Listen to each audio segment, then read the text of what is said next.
back to Change Ed. Change it. Your number one podcast that brings you all things education and is giving you coverage on this year's Olympic Games. I'm your host, Andrew Coonan, education consultant from Montgomery County Intermediate Unit. Here with me is Patrice Simachek, also out of the Montgomery County Intermediate Unit. I don't always say it that way. I did have to think about it. Did you just change it? You had to think about your name? I had to think about how I said it because you get into like a habit of like how you... Patrice. Oh, that's tough. Oh, thank you. Delete it. And also here with us is... Tony Mary. We're done. We're done. Oh my gosh. I'm going to have to listen to a few episodes because I can guarantee you that's not how I always say it. Tony Marabito, IU21, staff development facilitator, also fan of the biathlon. All right, listen, I gotta talk about... No, wait, I just watched a really good ping pong movie. It's not ping pong, it's table tennis. Is table tennis part of the Olympics? Not in the Summer Olympics, yes. The winter ones, but in the summer, I learned you're not allowed to call it. Yes. Yeah, I figured you would. You figured I would what? Like that movie? Yeah. I don't like him. You don't like Chalamet? No, I like Chalamet. Oh, I don't like Chalamet. I love him. He was very good. Yeah. Very good because I didn't like his character. I didn't see it, but I know a lot about it. Yeah. Is it a real person? Oh, yeah. He was like a real butthead. Wow. Like manipulator, like icky human. So he's a fictionalized version of Marty Reisman, by the way. It was so good. I was worried about who it was. I figured you were worried, yeah, since you didn't say anything for minutes. So I can move on. No, it wasn't. He just said he likes the biathlon, right? Biathlon. Yep. I'm a big. No, I'm used to saying like start biathlon guy. Yeah. Triathlon is what I'm used to saying. So sorry. Anyway, that's what we think. Like, oh, that's a sport. Can we be real about the Olympics? It's not the Olympics. We're all watching one sport ever, and that's curling. Anytime I turn on the Olympics, it's curling. We even had curlgate, right, with the finger and the pushing. Oh, sure did. Everyone says these Canadians are very nice, but they may be cheaters. I don't know. I didn't even see it, but I heard that it went down. It was pretty nasty. I don't. Words were spoken. Now, my understanding is that he was still behind the line when pushgate happened. Is that right? Well, it depends. No really knows. It's a thick line. So is it behind where the line starts or is it behind where the line ends? Oh, so it's not just like a little 12-point line. It's like a solid 30 or 40-point line if we're talking font size. There's a gray area that's actually green. It's a green area. But I think the line's large enough to either fit almost all of the puck-looking thing in it. So when he pushed it, it wasn't past the farthest part of the line when they claim he pushed it. It wasn't past the farthest part of the line, but it was past the start part of the line. He was accused of double touching the curling stone by making contact with the granite part of the stone with his finger after releasing it down the ice. Because that's the part that I heard the rule was you can't touch the granite part. Okay. And it sounds like double touching is not allowed either, obviously. And I think his reaction to it, his explicit what made you feel like he definitely did it. He knew what he was doing. It was very un-Canadian. Like it made me feel like, oh, he knew what he was doing because he's feeling some kind of way about it. Well, if we're being honest with that reaction, that's happened to every single educator, probably more than once in the classroom. No, all my students were angels. Are we talking about kids or teachers? Both. Yes. All my kids were angels. What is your favorite Winter Olympic sport? I like ice dancing. Okay. I've been following that Ilya kid. Mm-hmm. Quad God, that guy? Mm-hmm. Yeah. That poor young man, because he got 8th, I think, in something, but he's like over here being in like, he did a forbidden move, didn't he? To win everything. Backflip. No, the backflip's allowed now. It was forbidden a little while ago. It was forbidden like 2 or 3 years. Yeah. Yeah. But he fell and came in 8th, but he was predicted to win like everything. And I can't even imagine the pressure that this poor kid. Like, and I say kid, I think he's not, maybe he's a teen. I don't really know. I should look up how old he is. But like the pressure that he's 21, the kid must have felt going in. One, he's deemed himself the quad god. That's all of his social media is. Mm-hmm. 2, like he was it by far. Like by far he was winning and then he fell. I feel bad for him. I don't want to change the subject, but I also find this staggering because I was doing a math training the other day and one of my favorite math websites is slowrevealgraphs.com. Yeah. And like you have them do it in kind of like a notice and wonder about what the data is and then you unveil it. But one of them was something that has to do with countries and how much they pay their athletes for when they medal. So a quick Google search here in the Google machine says that Singapore pays $792,000 for a gold medal. Hong Kong, $768,000. How much do you think the U.S. pays a gold medalist? $5. Nothing. $37,500. Wow. So some of these countries, Italy, my homeland, $214,000 for gold. So like some of these athletes this is their full-time job. Yeah. And I watched a series on Instagram the other day about the U.S. Olympic athletes and their day jobs. So it's kind of crazy how good we are at these sports, and it's not their full-time gig. Is it also a supply and demand issue? I mean, the United States, if they were to give away almost $800,000 per gold, that would be a lot of money because we walk away with a lot of medals. Where some of these other countries you mentioned, it's a big deal if they get a medal. So it's, you're putting all your eggs in one basket, saying this is worth this much if we walk away with this. Like Malaysia's paying, they're the third highest, 256,000. But how many medals do you see Malaysia winning? Correct. You know what I mean? So I asked Patrice, her favorite is ice skating. I will turn on the Olympics as a background thing. That, I think that, and this isn't a problem, but the pace of it is different than I'm used to. Like I love to watch football and it could engage me for the entire day. This is like I'm doing something else. Let me turn it on and I can look over and watch it and come back. I enjoy the luge? Is that one of the things that they do? The luge and the skeleton. I believe the skeleton is head first and the luge is Okay, but can we circle back into the fact that we are an educational podcast, and what does this have to do with anything? Well, here's some education for you. Summer Olympics versus the Winter Olympics. 5 billion unique viewers for the Summer Olympics. 2 billion unique viewers for Winter Olympics. Oh, so people are kind of aligned with us then. 329 events with 32 sports in the summer. 116 events, 15 sports winter. Wow. This is the biggest disparity, I think. And because the viewership is not that far apart, 206 participating countries in the summer, only 91 in the winter. Is that an access thing? Like it gets warm enough in a lot of places, but does it get cold enough for the wintry things? You would bring up a very academic reason for this. It could be because like how large are these cold weather countries? Like I'm wondering like the countries that are usually warmer consistently. Right. Like you're not going to see a whole lot, even from the States, you're not going to see a whole lot of skiers coming from Florida. Yeah. You could do all the summer sports in basically every state in the U.S. So bring it back to education. Like you were saying, the Phillies just this week signed an 11-year-old shortstop for $1.8 million. Shut your mouth. Yeah. An 11-year-old? An 11-year-old. It's the youngest. Let me get what some data on here. What is this 11-year-old going to do? They're going to hold on to him until he's... I'm not exactly sure about what the contract really is. He's not going to play anytime soon, but it's called a Philly, pre-agreement with 11-year-old shortstop. What happens if this kid gets injured? I'm sure there's a clause. The Phillies have reached a pre-agreement with Venezuelan shortstop David Basabe for $1.8 million signing bonus. Basabe is now the youngest player in history to sign a pre-agreement with MLB organization. I'm not sure how this... I'd assume they would have to wait till he's like 18, right? Like an adult. It says additionally, there's no guarantee that Basabe, I'm hoping I'm pronouncing this young man's name correctly, actually will sign with the Phillies. Deals like this are not official, and international free agents flipping commitments are not uncommon. But so he just got a 1.8 signing bonus. Like maybe. He has a long way to go to develop his game. There's no telling how he stacks up with the rest of the 2031 signing class. But so far, he is the only one to reach any sort of agreement with the club. Holy cow. So if this is the youngest and this is the first, I'm sure other teams are not far behind. So I think one of the interesting connections is that our world is evolving. And as is evolving, what are we as educators trying to instill in our students? It hasn't changed from the standpoint of, like, as you said, those that are going to go pro. And if you're competing in the Olympics, at some level, you're a professional, right? Like you've really honed in your craft. But I would say for a U.S. athlete, you're chasing glory at some point more so than you are the funds. Although you might get signing bonuses, you might get contract deals to do different things and appear on things. But this is what our students are looking at, saying, I want to do that. I want to be on that stage. So what are we doing to help prepare them for their life? Because the statistics behind that, you probably know this better than I would. I mean, I think it's less than 1% of all college students who play football actually become professionals. It's like you have a funnel and you keep getting it smaller and smaller and smaller. The heart of humans is like, but I can do this, which is amazing. But the reality of it statistically is, it really gets small. Now for baseball, when you're looking at the whole world, not just in this area, not just in this area, in the United States, you're looking at the whole world now.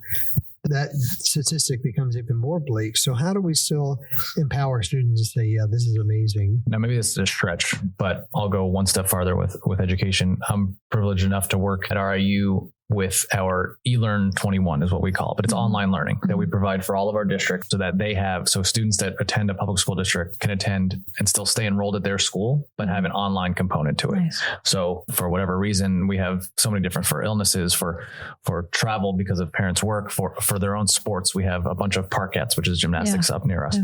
We have students that work at their family business, but want to still graduate from high school. So we offer those online classes. Some of those classes are very tough.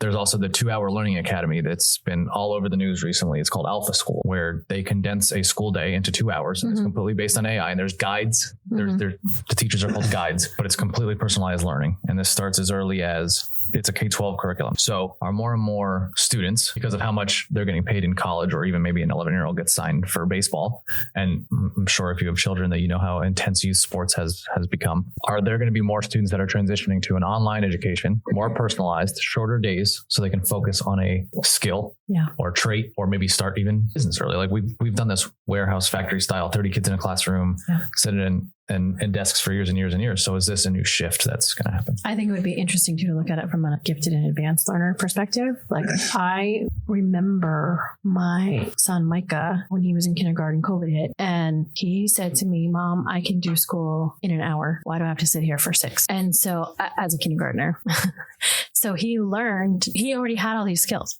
So when we're thinking about this kind of shift in our learning and the shift in schooling, is it something that we should consider for students, like actually compacting the learning, or pre-assessing and figuring out what you need, or doing all of these things? Because maybe it doesn't have to be to get into an athletic field. Maybe it's so kids could get into college sooner, so they could become doctors faster, or physicists, or all of these other things that they could possibly be. I think that it's a huge cultural shift, one, to be able to trust an AI bot, to be able to do the things that we as humans do. I think there is some concern for the lack of humanity that comes along with having a teacher in the space, because I think there's also some things to be said about what social emotional learning takes place when you are in the space with other adults or other humans or other people. So I think it's not just about the academics. And so I get concerned about compacting schools so much that they don't have access to the other social emotional pieces that help them become humans, because you can know everything you need to know and really struggle with the human piece. I see it a lot in kids where they're isolated, they're just playing games all the time, or they're online, or they're just in their spaces, which is fine to an extent. But like, I'm also seeing the inability to interact with other humans in a positive way. I completely agree. And I think the AI thing I was stretching it there. Like, I don't know. No, but I think it's definitely a possibility. And I think it's actually beneficial academically. I agree. So let me tell you about this Unbound Academy real quick. I just want to get your take. No, I feel like No, I love this. This is fun. Different report. Okay, so here we go. AI-powered academy. So students spend 2 hours on adaptive software using 25-minute sprints, Pomodoro technique, to master subjects like math, science, and language arts. Okay. The guide model is used. So instead of lecturers, human guides provide motivation, social, emotional support, and monitoring of student progress. Okay. Afternoon activities. The remaining day is dedicated to workshops, sports, arts, real-world skills, aiming to reduce, they call it academic burnout. And this is being done right now at Alpha School. It's a private school, and proposed at Unbound Academy, which is a virtual charter. So what do you think of that model? I kind of love that model. Honestly, it depends on the kids. I love the model. I mean, maybe it doesn't depend on the kids. I love the idea of this model, because if you're getting all of the things academically that you need in 2-hour sprints, one, the attention span for most of our kids is super, super low. So getting it in a condensed version of things. And then what I like the most is if the second half of the day is real world skills, problem-based learning, doing all of these other things. Now it's shifting to, I really am kind of sad that my oldest decided not to go to the Western Center, because I feel like that's where a lot of really good learning is taking place, because it's hands-on, like put it in practice kind of stuff. So I think that if we shifted, I actually kind of like it, because it's actually, you're learning something and then you're doing something, which is what we've always talked about here. Like, you learn something, you do something. And I think that if they're applying their learning differently in the afternoon than just sitting and lecturing, I actually think you're going to see scores skyrocket. And you get that relevant content, right? Like, so you're going to learn about math. Then we're going to go apply math. Right. Which is ideally what we're trying to do as teachers in a classroom every day too. I mean, it's a huge shift. It's a huge shift. And I hear all the time, especially at the elementary levels, I don't have time to teach science because I'm so focused on teaching literacy skills. I'm teaching the basics of math. But I always wonder a little bit, do we actually know what the kids do and don't know? And are we targeting their learning? And if we targeted their learning a little differently, maybe we wouldn't have to spend so much time teaching ELA and math skills because we'd be applying it in science and social studies. And I don't know the data behind it. Like this has been around for a little while now, maybe like 2 or 3 years. I'm curious to see, like, are they learning faster than kids in regular education? Are they what do the grade levels look like? Like, are we finishing first grade early? If it's adaptive software, are we meeting the needs then for those students that struggle and for the students that are exceeding? And then if it's adaptive, if they're at significantly different places in the morning, what does their afternoon look like? Or are those less grade levels and more bands where like you're going based on your skills, which is what we try to say MTSS is really about, right? Like if we're targeting their skills in the way they actually working out. I don't hate it. I would love to see it in action. I would love to go visit one day. And to your point, I would love to see what the data looks like. It sounds like it's uniquely poised for a lot of things that we talk about that we need to consider different models. We need to look at things differently, and that, you know, we have this constant challenge of time and they found a way to embrace that differently, but also it sounds like a big project-based learning model. And you know, if the focus is not, we're going to make you a professional of this, right? But the focus is, we're going to learn all these skill sets and put them into action through this, what you're doing. And you pick what you want to do and you do it that way. There's a lot there. I think that's the key right there. I think this could lead to careers down the road that people didn't even know about. We're teaching teamwork differently instead of creating an artificial scenario in a classroom, which can be done. But if you're not able to do that, well, now I'm working on a team and we have this goal and we're trying to complete something. We always talk about relevancy and meeting students where they are. So this sounds like it has that opportunity to be able to do that. And I think that it's also hitting on these skills that we have been talking about that are so important in this world of AI. We need to know how to be human beings. We need to know how to interact with each other and value each other so that when we're important critical decision points, we're connected to other people and we understand the impacts of those decisions versus going through life isolated. And then you're left with this important decision that impacts potentially millions of lives. And you're like, well, I don't really have a lot of relationships, right? It's important to bind us together. So finding those commonalities is important. And I think it's not, which I thought I was hearing from you, it's not just about the sports. There could be other things that you're passionate about, arts, that you get into. And that's really important for our students too. Including the arts. Like that's the piece that also gets cut really quickly is the music and the art and all of it. Like everything that we're cutting with public funds, they're trying to re-engage we're cutting with public funds have been shown in research that if you learn music, you do better. It's so frustrating. So we went from Olympics to AI Academy. Well, because it makes sense. Like if you think about it, a lot of our potential future Olympians would use something like this to be able to become better at their craft. So I see. It wasn't a far leap. Conversations I've definitely had is that wouldn't it be interesting if what we do for our elite athletes is something that was available to everyone? How would that change the world? I kind of feel that way about when we talk about in Gifted too. Like we give a lot of kids in Gifted a lot of opportunities that if we gave it to all of our kids, I think it would transform the way we do things. I want to throw another thought out there, and I don't even know if it's a complete thought, but we all know that it will be a good thought. So I'm going to put it out there anyway. I can tell you're both not paying attention because neither one of you commented on that. What did you say? I said, I'm going to throw a thought out there. I don't know if it's going to be complete. However, we all know it's going to be a good thought because I'm the one giving it. Yeah. And that's how it was. Even our listeners are like, those fools weren't listening, or they would have jumped right all over that. Anyway, what I was going to say was, I'm trying to be quiet. As educators, we, by and large, generalizing educators, we are rule followers. We follow the rules. So when we talk about the curlgate that happened. The what? Curlgate. Oh, I thought you said Colgate. I'm like, that's toothpaste. No, they are one of our sponsors, but I'm not mentioning them right now. Anyway, when curlgate happened, that could be very much seen as like how can I push the limit as much as possible? So there are individuals, I think a lot of our athletes who, okay, these are rules I have to play in, but how can I push that limit as far as humanly possible? Where often for us as educators, we're like, no, back up from that line. No. That's the rule. We can't do that. So in our work with students, are we encouraging them all to be rule followers, or are we encouraging them to, we say think outside the box, to expand beyond that? And what does that look like? I think a lot of our teachers actually are, at least the ones I come in contact with, maybe because I like to deal with the riffraff, but I think they do like to push the limits. It's just that we've been conditioned, and there's a stigma for being the one that pushes the limits and pushing the boundaries. And if you are okay and very secure in who you are and what you're doing, then who cares? But I think that it's a fine line to walk, similar to your curlgate example. But I think that I know that teachers want to do what's best for kids. And what we've been programmed for a long time to believe is what's best for kids is all of this data-driven instruction that's using these curricular materials. And again, there's nothing wrong with using data. I think it's actually really informative to help you move forward. My struggle is only sticking to the materials that are in front of you and not allowing for any of that little touch on the granite. One of my biggest pet peeves of being a 4th and 5th grade teacher was, here's my Envision textbook for math.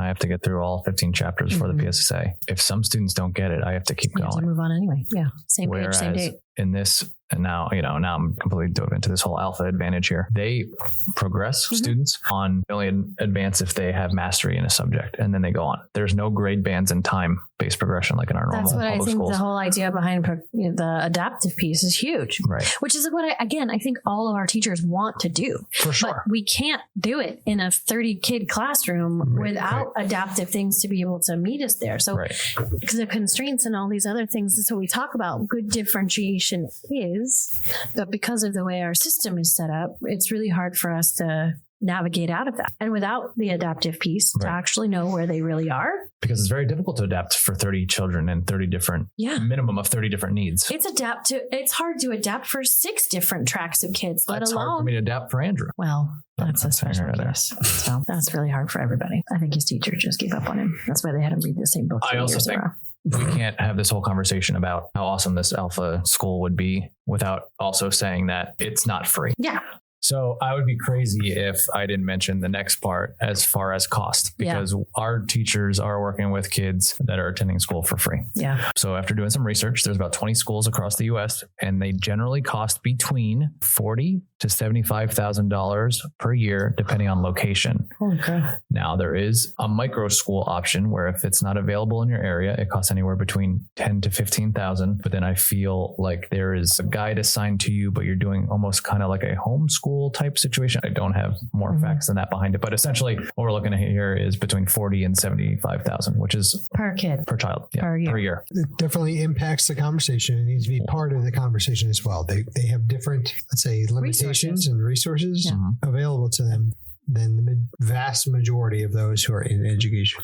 Correct. Yeah. And that comes with, the AI adaptive software that comes with all the materials and whatnot for the workshops. That's the second half of the day. They have also a one-on-one coach 1 time per week with students where they get to spend the whole day with that coach working on whatever is needed. So I'm not trying to say that the 45 to 75 is worth it. I haven't seen one of these schools up and running, but I'm just saying it's very intriguing, and we can't have the discussion about free and public education without adding that these private schools there's a reason. Point being, like, that's double or triple what we might have access to on average, right? Like, that's not even. But I also think accurate with the advances of AI. Yeah. Maybe we could get there one day, or at least do some kind of adaptability software or something to meet kids where they are and take a little bit of stress off the teacher of trying to meet the needs of every kid. And again, I think if we are able to meet kids where they're at with the adaptive piece, I think teachers might enjoy teaching again if they have the ability to do more of the quote unquote fun stuff later on. That's actually applying things. Like, that's why a lot of people got into teaching to begin with. If the AI is there, if we're comfortable using AI, because that's also a systems shift, and then moving us away from, which we've been talking about a lot, of direct explicit instruction where a teacher's standing in front of the classroom and just talking or just trying to impart knowledge based off of the materials they have, then I think if we can make some of those shifts, then we can be a little more flexible in what we do and don't do in the afternoons, or vice versa. Right. And we can look to other systems, other things to see how this might play out. If this is something viable, it will continue to grow and the cost will continue to drive down. It will change. So a good example might be, making this up at this point, but like Teslas were very expensive originally, and their cost kind of came down and it became more affordable. And I don't know if they are affordable, but I guess what I'm saying is there was competition.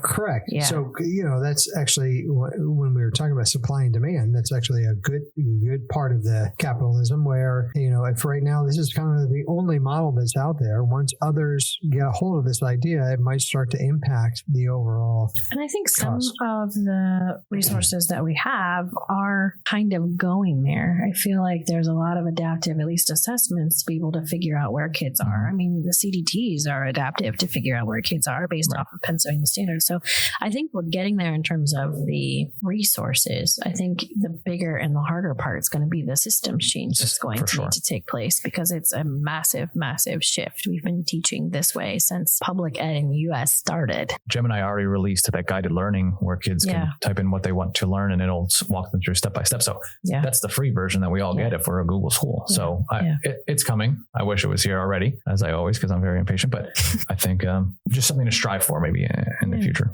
without having to charge $40,000 to $75,000.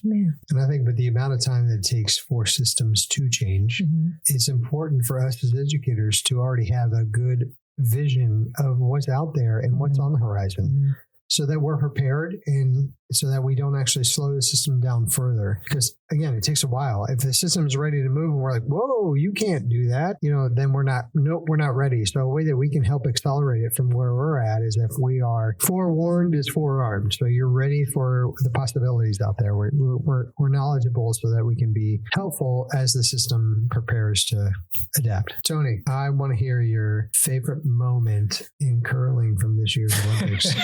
Probably the last 15 minutes that I just watched with you. Do you want to hear my final thought right now? Tony, what is your final thought on curlgate? I won't comment. I already called out the Canadians earlier. I don't want to do it again. It's just not nice. Yeah, we have listeners in Canada, so salt in the wound. I'm a Philadelphia fan, so I can take it. My final thought is still a huge mass start biathlon fan. That's my number one. And as of right now, Norway has the most medals, and that's of February 19th. So go USA. Hopefully we can make a little bit of comeback here. Go USA. Patrice, what is your final thought? That's not how I say it. Is it? Really? I mean, I think somebody should listen to his podcast and see how you say your name. I think that the future of education is both exciting and scary at the same time. I think there's going to be, or needs to be, a lot of change that takes place. And change sometimes is exciting and scary. I think our kids are different. I think our way of teaching should be different to meet their needs and to find them. And if we can lean into some of these tools in terms of adaptive AI or figuring out how we can meet the kids' needs so that they can either accelerate or dive deeper into their sports or their arts or all of these other things to encourage them to be more well-rounded humans, I think that for me sounds like a really exciting place to go. A lot of what we talked about today is a very interesting cart horse scenario, which is leading who? Is the cart pushing the horse, or is the horse pulling the cart? And as we talked about it, using football as an example, it was a small paradigm shift. But even in this conversation, when you said Tony, they used to be student athletes and now they're athlete students, that is a shift. So for systems work, what is that implication on its way from the collegiate level, working its way backwards? A lot of times the work that's done at the K-12 arena impacts up into universities. And now this is one of those things that can kind of be reversed. So how are coaches preparing their athletes for that arena? And now you're talking about business in a different way than you were before when it comes to football. So there could be a lot of positive things that come out of it. There could be a lot of concerns and challenges that come out of it too, but it has an impact on us as educators. So the more that we're informed, the more that we are knowledgeable about what's happening out there in the world, and we're having these conversations, we're engaging in this discourse, will empower us. When those things are considered within the system and they're looking to make the changes, the more knowledgeable we are, the more that we can provide constructive input that will help shape whatever those changes might look like in the future. So thank you for tuning in. Thank you for listening. Make sure that you continue watching curling. It's on all the time. Make sure that you are tuning into us. Keep listening. Share it out. Like and subscribe. And Tony, what's the last word? You get it. Go. Email No. You've never given me the last word. I'm completely don't know what to say. Email us or fan mail us on Spotify or Apple. Be on the look for You got this. New email address where you can email us directly. It's in the works. Get excited. It'll come out soon. Whoop, whoop. We can make that right now. It will come out by the end of this episode. It's now. We just made it. We just made it.